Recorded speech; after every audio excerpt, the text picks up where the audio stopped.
आदरणीय गुरुरूप सत्संगत जी, मोठ्या प्रेमाने बोला. ध्यान. अमानित्वम अदंभित्वम अहिंसा क्षांतिरार्जवम आचार्योपासनम शौचम स्थैर्यमात्मविनिग्रह. श्रीमद भगवद्गीतेच्या 13व्या अध्यायामध्ये भगवान श्रीकृष्ण अर्जुनाला ब्रह्मज्ञान प्राप्त झाल्यानंतर देहावर उमटणाऱ्या लक्षणांचा विचार सांगतात. जसं अंकुराची टवटवी मातीचा मऊपणा सांगते, विविध प्रकारचा सदाचार कुलवान माणसाचा मोठेपणा सांगतो, किंबहुना प्राणप्रिय पाहुणा घरी आल्यानंतर त्याच्या होणाऱ्या आदर सत्काराच्या हालचालीवरून घरातील लोकांचे प्रेम जसे दिसून येते, अगदी त्याप्रमाणे भगवान श्रीकृष्ण अर्जुनाला समजावताना सांगतात की ब्रह्मज्ञान प्राप्त झाल्यानंतर देहावर उमटणारी लक्षणं कोणती आहेत. सत्संगतजी, या लक्षणांपैकी एक लक्षण म्हणजे शुचित्व, म्हणजेच अंतःकरण शुद्धी.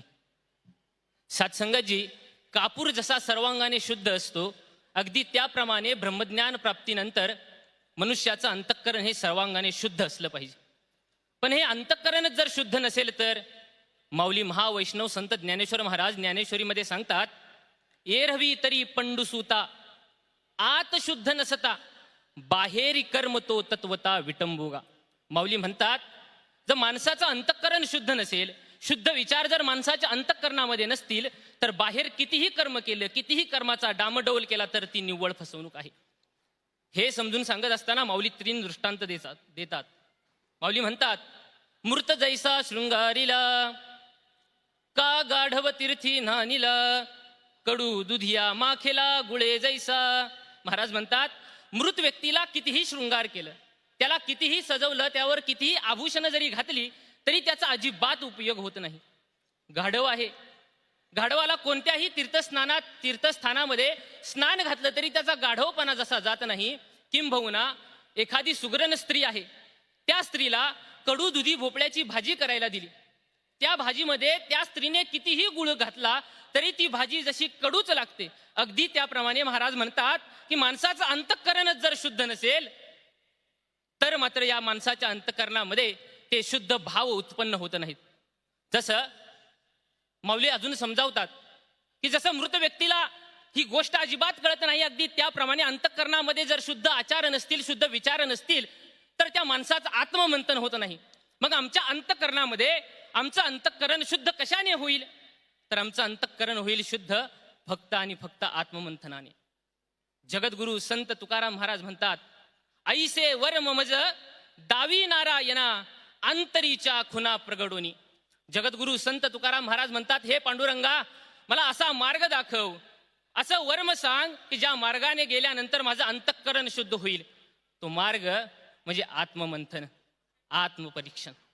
मग जेव्हा या मनुष्याच्या जीवनामध्ये आत्ममंथन येतं, जेव्हा मनुष्य आत्ममंथन करतो, आत्मपरीक्षण करतो, तेव्हा त्याचं अंतःकरण शुद्ध होत असतं. आणि हे शुद्ध अंतःकरण या माणसाला सद्गुरु प्रति समर्पण शिकवत असतं.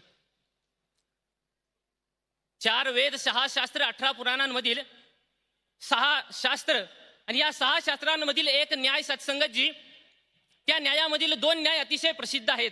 ते न्याय असे आहेत, एक आहे मर्कट शिशु न्याय आणि दुसरा आहे मार्जर शिशु न्याय. समर्पण कसं असावं? मर्कट शिशु न्याय, मर्कट म्हणजे माकड, शिशु म्हणजे त्याचं छोटंसं बाळ. जेव्हा माकड एका झाडावरून दुसऱ्या झाडावर सैरावैरा धावत असतं, तेव्हा त्या आईने बाळाला पकडलेलं असतं की बाळाने आईला पकडलेलं असतं? बाळाने आईला पकडलेलं असतं. हा झाला मर्कट शिशु न्याय. दुसरा न्याय सांगताना मार्जर शिशु न्याय. मार्जर म्हणजे मांजर, शिशु म्हणजे बाळ, मांजराचा न्याय. जेव्हा मांजर आपल्या पिलांना जन्म दिल्यानंतर या घरातून त्या घरात, त्या घरातून दुसऱ्या घरात जेव्हा जात असतं, तेव्हा ज्या तोंडाने, ज्या दाताने ते मांजर शिकार करतं, त्याच दाताने ते मांजर आपल्या पिलांना सुद्धा पकडत असतं. मग जेव्हा मांजर या घरामधून त्या घरामध्ये जातं, ज्या दातांनी मांजर आपल्या पिलांना पकडतं, जर आता मांजराचं ते पिल्लू, ते मांजराचं बाळ जर मांजरीच्या तोंडातून पडलं तर ही जबाबदारी कोणाची? मांजराची, कारण पकडलंय कुणी? मांजराने. आणि तद्वत मर्कट शिशु न्याय, जर ते बाळ झाडावरून इकडं तिकडं धावताना त्या माकडाच्या हातातून पडलं तर ती जबाबदारी कोणाची?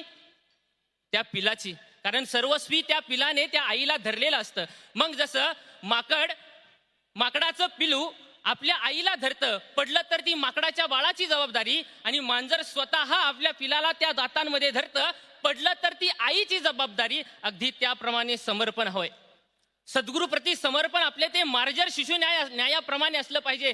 पडलं तरी त्यांची जबाबदारी आणि घडलं तरी त्यांची जबाबदारी. हे समर्पण सत्संगाची रणांगणावर जेव्हा अर्जुनाने केलं, अर्जुनाची अवस्था काय झाली होती?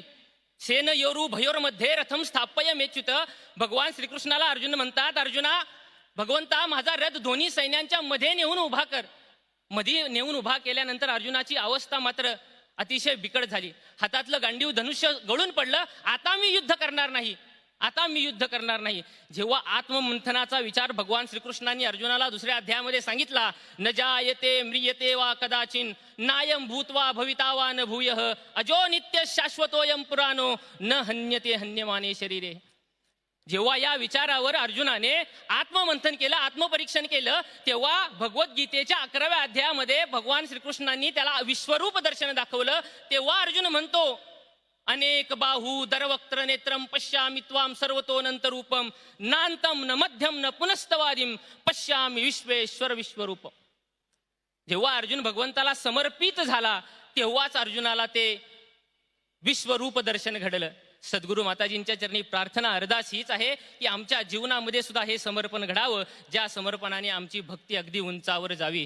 आपुलिया बळे नाही मी बोलत, सखा कृपावंत वाचा त्याची, साळुंकी मंजुळ बोलत सेवानी, शिकविता धनी वेगळाची, शिकविता धनी वेगळाची. आदरणीय सत्संगजी प्रेमाने बोला धन्यकारची.